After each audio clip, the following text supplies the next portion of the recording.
ना बिकने देंगे।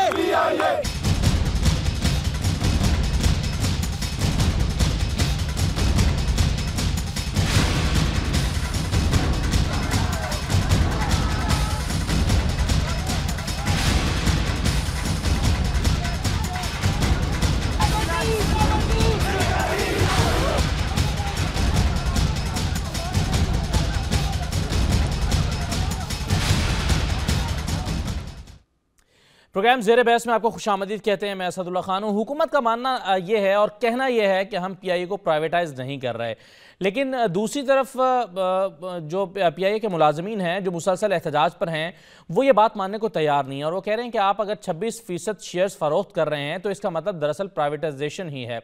सवाल उनकी जानिब से ये भी उठाया जा रहा है कि अगर ये प्राइवेटाइजेशन नहीं है और आप पीआईए को नहीं बेच रहे हैं, प्राइवेटाइज नहीं कर रहे हैं, तो फिर कॉरपोरेशन को पब्लिक लिमिटेड कंपनी में तब्दील करने की वजह क्या है।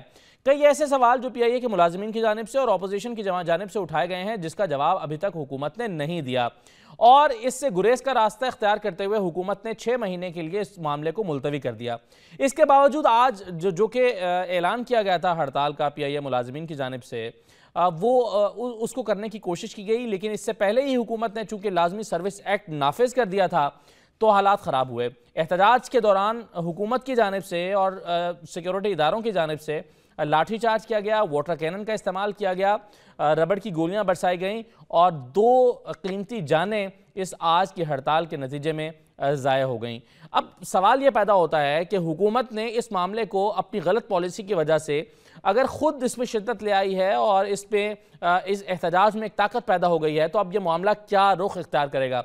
पीआईए की निजकारी के हवाले से बड़े संजीदा सवालात हैं जो उठाए जाने चाहिए, जो तकनीकी नौयत के भी हैं और जो इस मौजूदा सूरत हाल में पूछे जाने चाहिए वो हम पूछेंगे।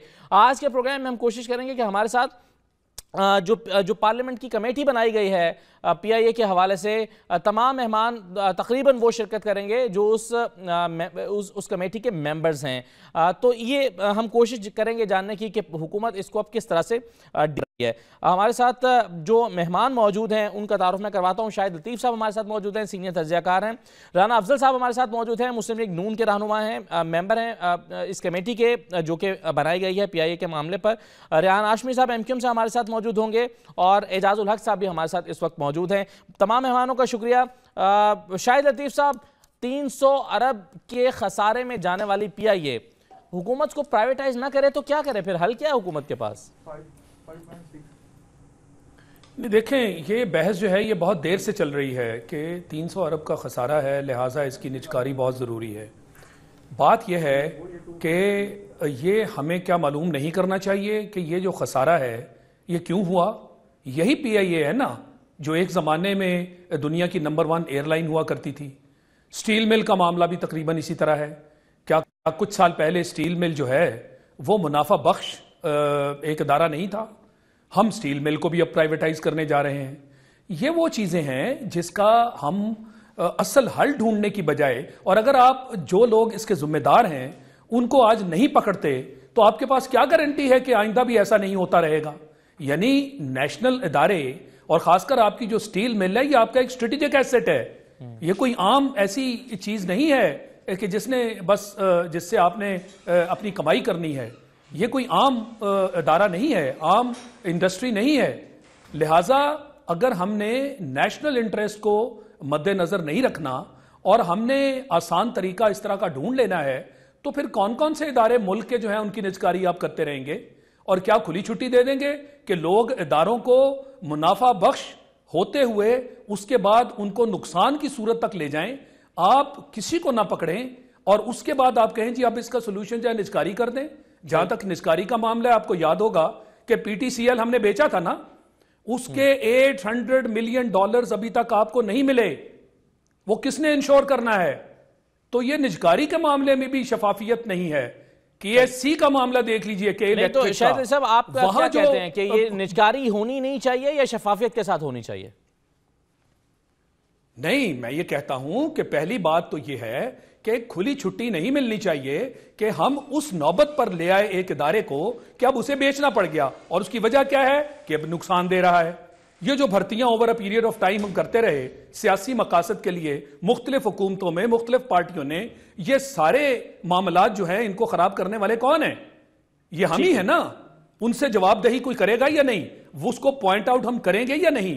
पहले तो उसका इलाज किया जाए और उसके इलाज के बाद फिर देखना चाहिए क्या वजह है। और मैं नहीं समझता कि कोई ऐसी वजह होगी। अगर हमने खुद जो ज्यादतियां की हैं और जो गलतियां की हैं, अगर हम उनका सद्देबाब करेंगे तो ये इदारे, जैसे मैंने दोनों का जिक्र किया, ये माजी में प्रॉफिटेबल इदारे रह चुके हैं और दुनिया में पीआईए का नाम था। आज हम किस नहज पर पहुंच गए कि जी चूंकि खसारा है हम उसको जस्टिफाई करते हैं कि जी खसारे की वजह से हम अब इसको कंट्रोल नहीं कर सकते, लिहाजा इसको बेच दो। सही। और ये आपके नजदीक लॉजिक जो है, ठीक है। राना अफजल साहब हमारे साथ मौजूद हैं। ये ठीक लॉजिक नहीं है। सही है, राना अफजल साहब हमारे साथ मौजूद हैं। राना अफजल साहब, अब मामला अगर पार्लियामेंट की कमेटी के पास ले जाया गया था तो फिर उसको उसी तरीके से हल किया जाना चाहिए था शायद, तमाम नुमाइंदों को एतमाद में लेकर उनकी रिकमेंडेशंस को देखते हुए। लेकिन लग रहा है कि इसको बाला तौर पर हुकूमत अपने तौर पर करने की कोशिश कर रही है, जिससे ऑपोजिशन की जमातें भी नाराज हैं, उनके भी तहफ़्फ़ुज़ात हैं और साथ ही साथ जाहिर है जो मुजाहिरीन हैं वो तो है ही। बहुत शुक्रिया आपका। आपने कहा कि जो पार्लियामानी कमेटी के अंदर डिस्कशन हुई, मामला उसके मुताबिक हल होना चाहिए। मैं आपको यकीन दिलाता हूँ कि जो कुछ पार्लियामेंट्री कमेटी में डिसाइड हुआ ये उसके मुताबिक हो रहा है। जो तहफ़्फ़ुज़ात थे तमाम जमातों के लीडरान के, पीटीआई के लीडरान बैठे हुए थे, पीपल्स पार्टी के लीडरान बैठे हुए थे, जमात इस्लामी के लोग थे, हर किसी के जो तहफ़्फ़ुज़ात थे उनके ऊपर कैटेगोरिकली पार्लियामेंट्री कमेटी को बताया गया कि हम किसी मुलाजिम को नौकरी से नहीं निकाल रहे, उनकी मराहत में कोई कमी बेशी नहीं होगी, उनकी जॉब सिक्योरिटी डिस्टर्ब नहीं होगी। ये अश्योरेंस वहाँ दी, वो सेटिस्फाइड हुए। प्राइवेटाइजेशन जो कंपनी को कॉरपोरेट उसकी शक्ल देने की फैसला किया गया, जो बिल पास हो गया, उसकी वजह बताई गई कि पीआईए एक कॉरपोरेट इदारा बनने से अपने फैसले खुद करेगा। हर महीने वो कशकोल लेके फाइनेंस मिनिस्ट्री में आ जाते हैं कि 3 अरब रुपए सिर्फ हमें दे दें, और हर महीने 3 अरब रुपए वो कौन देता है? पाकिस्तान के टैक्स पेयर्स। और वो टैक्स पेयर्स अगर वो पैसे देते हैं तो वो पैसे कहाँ खर्च हो सकते हैं? अगर हम मेट्रो बनाते हैं तो वो कहते हैं जी अस्पताल पे क्यों नहीं लगाए, स्कूल पे क्यों नहीं लगाए, मेट्रो पे लगा दिए। लेकिन अगर इस तरह से आप हर महीने 300, हर साल 3 अरब रुपए हर महीने आप गटर में फेंक देते हैं, और तो उसके ऊपर कोई नहीं बोलता कि नहीं वो आप इनको नुकसान बर्दाश्त करते जाएं। नहीं, मगर राना साहब इस पर जो एतराज उठता है वो ये होता है ना कि अगर आप मेट्रो में सबको सब्सिडी दे सकते हैं, ऑरेंज ट्रेन मंसूबे को सब्सिडी दे सकते हैं, तो पीआईओ को सब्सिडी क्यों नहीं दे सकते उस वक्त तक के लिए, जब तक आप इसको अपने पैरों पर खड़ा ना कर दें? बिल्कुल आपने दुरुस्त कहा, आपकी बात से इत्तफाक है, लेकिन वो सब्सिडी ये तो नहीं होती कि आप वो सब्सिडी तो आप चंद फीसद दे सकते हैं। आप तो यहाँ तो देखें, बात यह है कि हमारी हुकूमत को मैंडेट मिला, हमारा ये मैंडेट था कि हम प्राइवेटाइजेशन करेंगे, हमारा काम जहाज उड़ाना नहीं है, स्टील मिल चलाना नहीं है, हम उन लोगों के मुलाजमों के तहफ़्फ़ुज़ात उनके पूरे करेंगे और इनको बेहतरीन प्रोफेशनल लोगों के हाथ में देंगे। अब मेरा यहाँ सवाल है कि एक मुलाजिम का क्या तकाजा है? उसकी नौकरी पक्की होनी चाहिए, उसको नुकसान नहीं पहुंचना चाहिए। एक बाप के नाम पे कंपनी होती है, बाप फौत हो जाता है, उसके 3 बच्चों के नाम पे आ जाती है, वो आगे एक किसी को बेच देता है, कंपनी अपनी जगह खड़ी रहती है, कंपनी के मुआहदे अपनी जगह खड़े रहते हैं। अब दुनिया की एयरलाइंस हैं, अमेरिका के अंदर बड़ी बड़ी कॉरपोरेशंस बिक जाती हैं, कोई एक बड़ी कंपनी खरीद लेती है, लेकिन एम्प्लॉइज उसी तरह से काम करते हैं, उनका सारा काम चलता है। यहाँ पे शरारत हो रही है, पाकिस्तान को आगे जाते हुए बर्दाश्त नहीं किया जा रहा। आज जो गोलियां चली, ये शरारत मैं समझ रहा हूं कि जैसे कालाबाग डैम हम नहीं बना सके, आज हम तबाह हो गए, जिस तरह से हम बहुत सारी चीजों के ऊपर नाकाम हुए, ये उसी तरह की चीज है कि जो गोलियां चलाई, क्या वो लोग शरारत कर रहे हैं इस मामले को हवा देने के लिए? किसने चलाई गोली? जिसने चलाई बहुत ज्यादती की, ये बिल्कुल जुल्म किया, और ये अब पता करना पड़ेगा कि उसके शेल सुना मिल गए हैं और ये पता लग जाएगा कि किसने चलाई, शरारत से चलाई, गलती से चलाई, या क्या किया। ये इसकी तहकीक होनी चाहिए, और मेरी पूरी हमदर्दियां उन फौत होने वाले शोहदा के साथ हैं कि उनको, लेकिन मैं यहाँ पे उन लोगों को ब्लेम करूंगा जो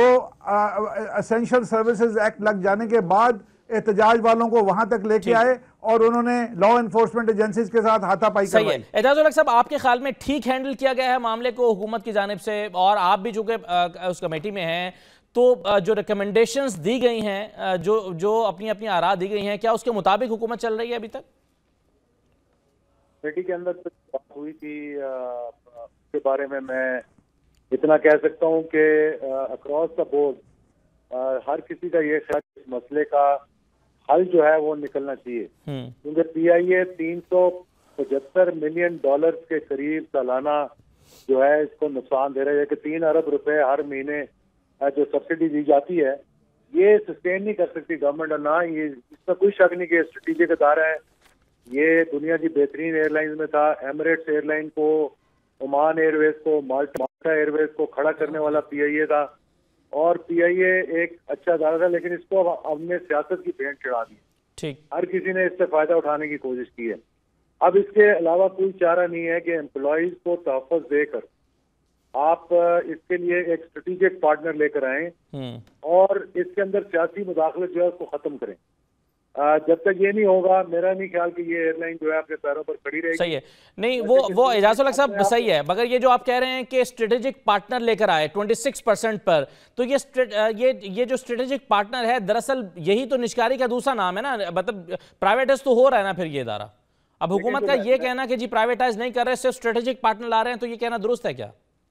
जो मैंने तजवीज़ दी थी, मैंने उन्हें ये मीटिंग के अंदर भी कहा था, और मैं अभी ये दोबारा इसको दोहरा देता हूँ कि PIA के पास ऐसे बहुत से एसेट्स हैं जिनको बेचकर वो PIA को दोबारा अपने पैरों पर खड़ा करने के लिए कुछ वो पैसे पूरे कर सकते हैं। जिस तरह के एक पेरिस के अंदर, एक इनका न्यूयॉर्क के अंदर रूजवेल्ट होटल है, जिनकी कीमत तकरीबन $1 अरब के करीब है, और उनको वहाँ मतलब रखा हुआ है जिससे कोई आमदनी नहीं हो रही, लेकिन वो PIA की बैलेंस शीट के अंदर आता है। हुकूमत की सिर्फ ये थोड़ी बहुत जो जल्दबाजी हुई है ना, जो ऑर्डिनेंस आ गया एकदम, और ऑर्डिनेंस आने के बाद इसको कॉर्पोरेशन बनाने की जो बात की है, अगर ये मामलात डिस्कशन पहले हो जाती, पार्लियामेंट के अंदर हो जाती, PIA के मुलाजमीन के साथ हो जाती और उन्हें समझा दिया जाता, हम यानी कि बैकवर्ड जा रहे हैं, ठीक, फॉरवर्ड जाने के बजाय बैकवर्ड जा, पहले एक काम करके फिर वापस आके उसको मसले का हल निकालने की सही है। ठीक है, बहुत शुक्रिया एजाजुल हक साहब, आपका बहुत शुक्रिया प्रोग्राम में। राना अफजल साहब हमारे साथ मौजूद हैं, शाहिद लतीफ साहब मौजूद हैं, ब्रेक ले रहे हैं नाज़िर, ब्रेक के बाद वापस आते हैं। ये जो इंपॉर्टेंट बात कर रहे थे एजाजुल हक साहब कि जो असासे हैं उसको कुछ असासों को फरोख्त करके इसका खसारा कम किया जा सकता है, मगर एक सवाल और भी यहाँ पर यह पैदा हो रहा है कि आप PIA को तो बेच देंगे, उसके जो असासे हैं उसको क्या करेंगे, और उस हवाले से जो तखमीने लगाए जा रहे हैं वो असल मालियत से कई गुना कम लगाए जा रहे हैं। यही वो बात है जो शफाफियत पर सवाल उठाती है कि फिर इसकी शफाफियत को यकीनी कैसे बनाया जाएगा। आप इदारा बेचेंगे, साथ में उसके असासे भी बेचेंगे। कराची में कारसाज में PIA का जो बंगला है उसकी कीमत, जिसका जो तखमीना लगाया गया है वो सिर्फ 1 करोड़ 20 लाख रुपए लगाया गया है, जो कि उसकी असल मालियत से कई गुना कम है। तो शफाफियत को इंश्योर कैसे किया जाएगा? जरा ब्रेक ले रहे हैं, ब्रेक के बाद वापस आते हैं।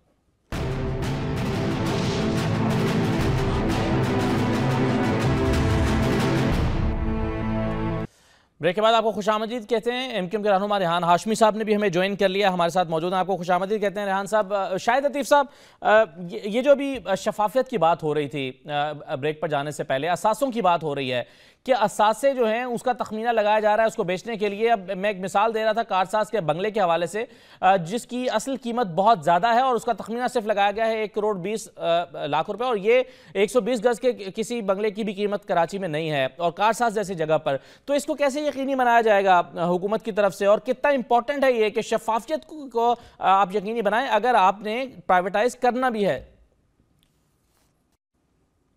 देखें, शफाफियत का मसला तो हमारे जितने भी कॉन्ट्रैक्ट्स होते हैं उन सब में एक कॉमन फैक्टर है। यानी खुलेआम ये बातचीत होती है कि बिडिंग में प्रॉब्लम है, उसकी जहां अप्रूवल होते हैं वहां उसके प्रॉब्लम्स हैं, और पार्लियामेंट में ये सारी डिटेल्स नहीं दी जाती, उसके प्रॉब्लम्स हैं। लोग इस चीज़ को, इन डिटेल्स को मांगते भी हैं तो वो उनको फ्राहम नहीं की जाती। तो जब तक आप ये शफाफियत नहीं लाते और फिर बाद में ये साबित होना शुरू हो जाता है कि जी जो असल कीमत है उससे हटकर ये सारे मामलात हो रहे हैं, ये कोई कॉन्ट्रैक्ट हो या इस तरह की चीज़ हो जिसका हम अभी जिक्र कर रहे हैं, जैसे मैंने कहा कि ये कॉमन फैक्टर बन गया है। अब पार्लियामेंट में जब आप इन सारे मामलात को अगर लाते, देखें ना, ये एक ऑर्डिनेंस के जरिए आपने सारा काम किया, क्या वजह थी, क्यों ऑर्डिनेंस के जरिए आपने ये काम किया? क्या ये पार्लियामेंट में बात सारी डिस्कस होना और फिर इसको, और उसके बाद ये सेनेट में इसलिए शायद बचा गया वहाँ ले जाने से कि जी सेनेट में जो हुकूमत है उनकी वहाँ पे मेजॉरिटी नहीं है। तो हर चीज़ का कोई अल्टरनेटिव ढूंढा जाता है कि किस तरह किस मामले को अपनी मर्जी के मुताबिक आप चलाएं, और फिर इसको हम जमहूरियत कहते हैं।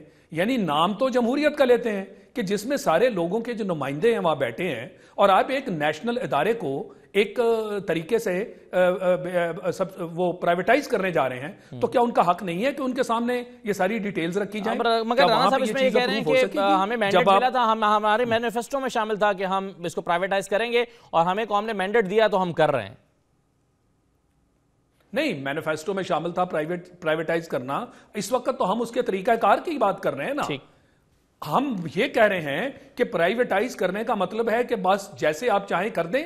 अभी आप जो बात कर रहे हैं वो ये है, और अगर ऐसा था तो फिर पार्लियामेंट में लाते, फिर ये ऑर्डिनेंस के जरिए आपने सारा काम किया। ठीक है, इसका जवाब तो राना अफजल साहब देंगे, मगर मैं रेहान हाशमी साहब की तरफ जाता हूं पहले। रेहान हाशमी साहब, आप जनाजे में शरीक थे अभी कुछ देर पहले, जो आज एक शख्स जो है वो उनको कत्ल कर दिया गया या गोली लगने से वो जांबाक हो गए हैं। तो एक तो जरा बताइएगा कि किसने मिस हैंडल किया है आपके ख्याल में? आप वहां गए, लोगों से मिले, उसकी फैमिली से भी मिले होंगे, तो किस तरह से ये मिस हैंडल हुआ? मामले को ज्यादा खराब कैसे किया गया है आपके ख्याल में? रेहान हाशमी साहब, आपको आवाज आ रही है? चलें, हम कोशिश करते हैं जरा रेहान हाशमी साहब आ जाएं। राना साहब, अरबों रुपए के 611 मंसूबों में से रकमें निकाल के लाहौर की जो ऑरेंज मेट्रो ट्रेन है वो उस पर लगाए जा रहे हैं।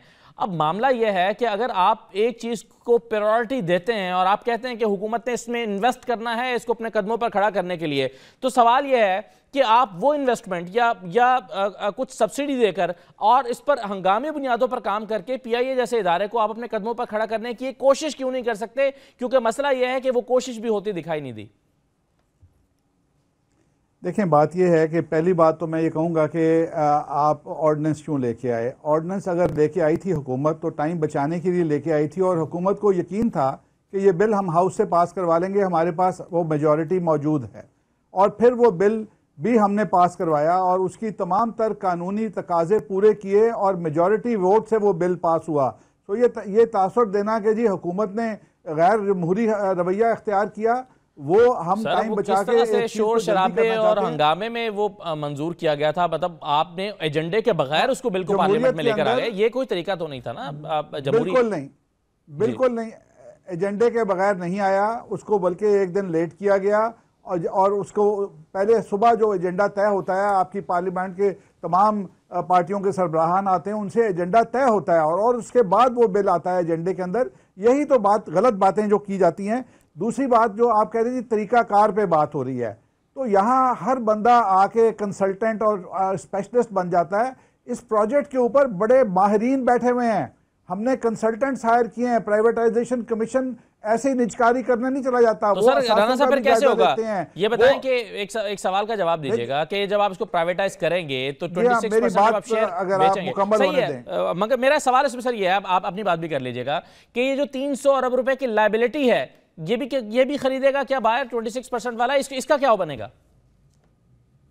देखें, एक कोर बिजनेस है और वो जो कोर बिजनेस है वो हवाई जहाज का उड़ाना और सवारियों से किराया लेना, वो हमारा कोर बिजनेस है। जब तक आपका कोर बिजनेस घाटा पहुंचाता रहेगा, आपके असासे भी बिक जाएंगे तो मसला हल नहीं होगा।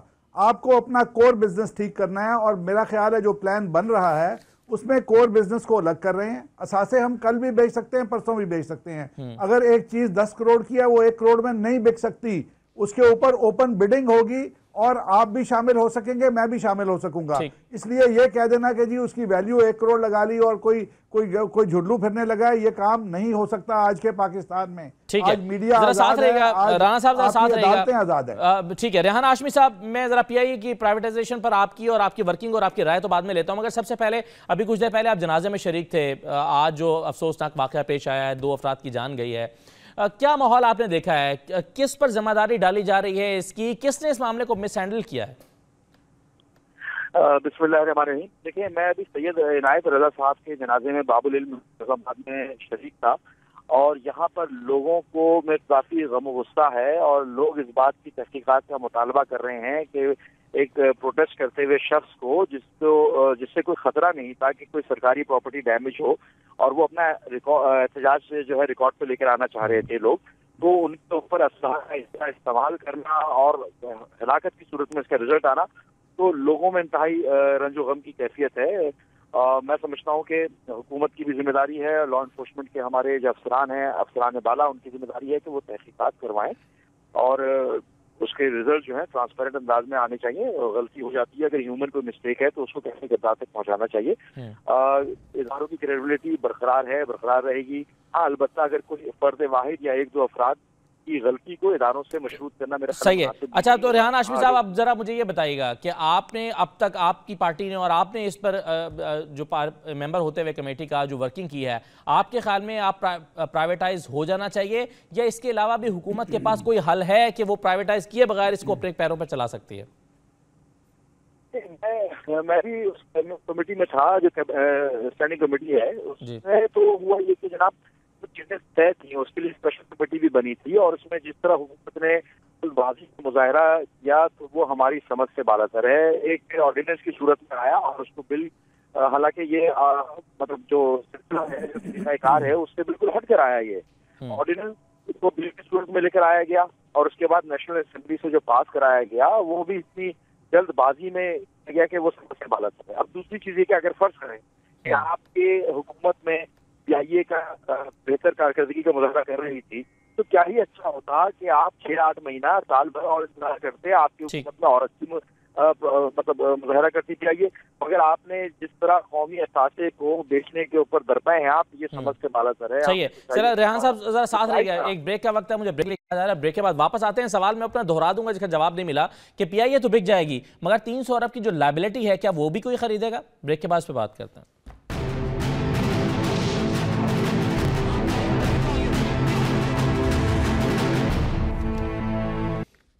ब्रेक के बाद आपको खुशामदीद कहते हैं। हम पीआईए की प्राइवेटाइजेशन के हवाले से बात कर रहे हैं। शाहिद लतीफ़ साहब हमारे साथ मौजूद हैं, राना अफजल साहब हमारे साथ मौजूद हैं और अब सेनेटर तलहा महमूद साहब ने भी हमें ज्वाइन किया है। तलहा महमूद साहब, आपका बहुत शुक्रिया। शाहिद लतीफ़ साहब, चीन के 90% से ज़्यादा इदारे जो कि प्रॉफिट में हैं वो स्टेट ओन्ड हैं। सिंगापुर, मलेशिया, सऊदी अरब समेत कई ममालिक की एयरलाइंस प्रॉफिट में हैं, स्टेट ओन्ड हैं।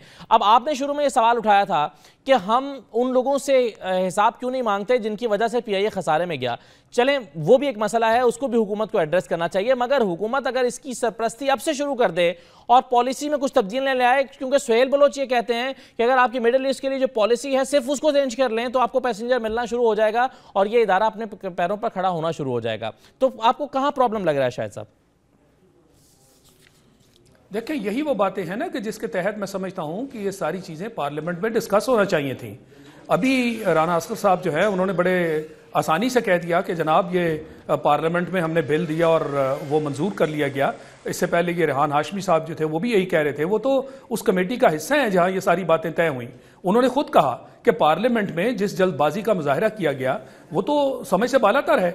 जिस तरह ये ऑर्डिनेंस लाया गया वो भी समय से बालातर है। किस चीज की जल्दी थी? वो कह रहे हैं ना कि हम वक्त कम करने के लिए हमने ये काम किया। एक नेशनल लेवल की डिसीजन है, आप ये नहीं कह सकते। ये कोई हंगामी हालात नहीं थे। इसकी जो निजकारी है पीआईए की, वो हंगामी हालात नहीं थे। आप आज तक इस पीआईए के लिए 300 जो बिलियन है वो देते रहे हैं, सब्सिडाइज करते रहे उसको, और आपने आज तक क्यों नहीं इस चीज को टटोला कि इसके पीछे क्या चीज कार फरमा है और इसको बेहतर करने के लिए क्या कुछ किया जा सकता है? दुनिया भर कर रही है। आपने कहा कि 90% चाइना में स्टेट ओन्ड ऑर्गेनाइजेशंस हैं। यही पीआईए, मैंने आपसे कहा कि अच्छे वक्तों में नंबर 1 एयरलाइन हुआ करती थी। तो वक्त के साथ साथ ये मैं नहीं कह रहा कि किसी एक की ये नाकामी है या किसी एक की ये जुर्म है, मगर जो जो कुछ होता रहा, आज क्या उसको ठीक करने के लिए कोशिश एक नहीं होना चाहिए थी? और पार्लियामेंट में इतनी जल्दी किस चीज की थी? ये कोई हंगामी हालात नहीं थे। ये सारी चीजें देखकर ये जाहिर होता है कि इसके पीछे, और फिर शफाफियत का जो मसला है वो हम सबके सामने है और उसके अंदर बारहा उंगलियां उठी हैं, उठी और उठती रहेंगी ये कहना कि बस जी हमने लोगों को डिटेल कर दिया है, ये कौन सा, और कह रहे हैं जी कि ये जमहूरी सारा मामला है, आज जो लोग एहतजाज कर रहे हैं उन पर गोलियां चलानी है जमहूरी मामले हैं। और शायद साहब जिस तरह से आप कह रहे हैं, और मैं उनको नजर आ रहा है, क्योंकि बार-बार ये सवाल उठा है कि पीआईए को इतनी पस्ती में कौन ले गया, तो इस पर जो स्टैट्स हैं पिछली हुकूमत के, जरा वो मैं शेयर करता चलूं कि 2009 में 2008 में जब हुकूमत बनी थी पीपल्स पार्टी की, तो उस वक्त जो पीआईए का खसारा था वो 5.8 अरब रुपए सालाना था। ये बढ़ता गया और फिर 2014 में 2013 में जब हुकूमत पीपल्स पार्टी की खत्म हुई है तो उस वक्त ये खसारा 44 अरब रुपए सालाना तक पहुंच गया था, यानी 5.8 अरब रुपए से 44 अरब रुपए सालाना। अब किसी ने इसका जायजा लेने की कोशिश की है कि ये हुआ कैसे, ये पीपल्स पार्टी ने चमत्कार किया कैसे और इसकी वजह क्या थी और हुआ कैसे। अब सेनेटर तलहा महमूद साहब हमारे साथ मौजूद हैं। सेनेटर साहब, कोई हल आपके नजदीक है पीआईए को उठाने के लिए प्राइवेटाइज किए बगैर?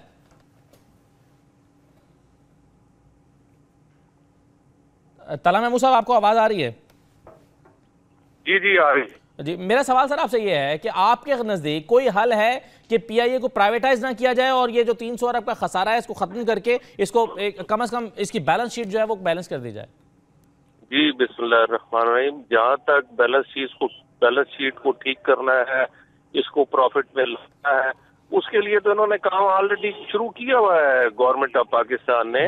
वहाँ पर जो जहाजों को इंक्रीज किया गया है, बाकी चीजों को इंक्रीज किया गया है, वो इसीलिए इंक्रीज किया गया है कि ये लॉस जो है कम हो, और वो लॉस कम होता गया है, लॉस कम हो रहा है। बल्कि मैंने तो सुना कि अगर ये इसी अंदाज में चलते रहे तो ये बहुत अच्छे प्रॉफिट में भी आ सकते हैं। फिर इसके बाद जो आपने अभी जिक्र किया, चाइना की स्टेट ऑन कंपनीज हैं और भी ममालिक हैं जिनकी अपने कंट्रोल में इस किस्म की एयरलाइंस जो है चल रही हैं और प्रॉफिट में है, तो वो इस वजह से है कि वो एक प्रोग्राम के तहत चलती हैं, एक प्लान के तहत चलती हैं। वहां पर जो लोगों को रखा जाता है, मेरिट के ऊपर रखा जाता है, वो लोग जो है उसके अंदर जब अपनी कंट्रीब्यूशन देते हैं तो उससे उस अदारे के अंदर बेहतरी आती है। अब इस अदारे के अंदर बेहतरी आ रही है, ये मेरे लिए भी क्वेश्चन मार्क है कि आज जब इस डिपार्टमेंट में बेहतरी आ रही है तो अब इनको जरूरत क्या है इसको प्राइवेटाइज करने की। इनको तो चाहिए कि इसको और ज्यादा मजीद इसको प्रॉफिट में लाए।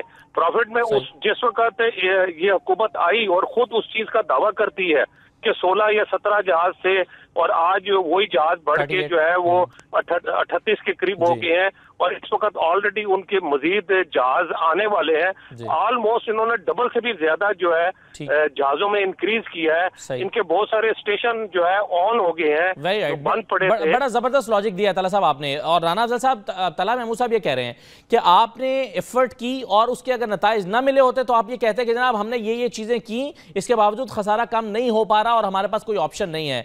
और वो जो कोशिश है वो हुकूमत की वो भी जारी है और बेहतरी की तरफ सफर हो रहा है, तो इसके बावजूद फिर जरूरत क्यों महसूस हो रही है सर प्राइवेटाइज करने की?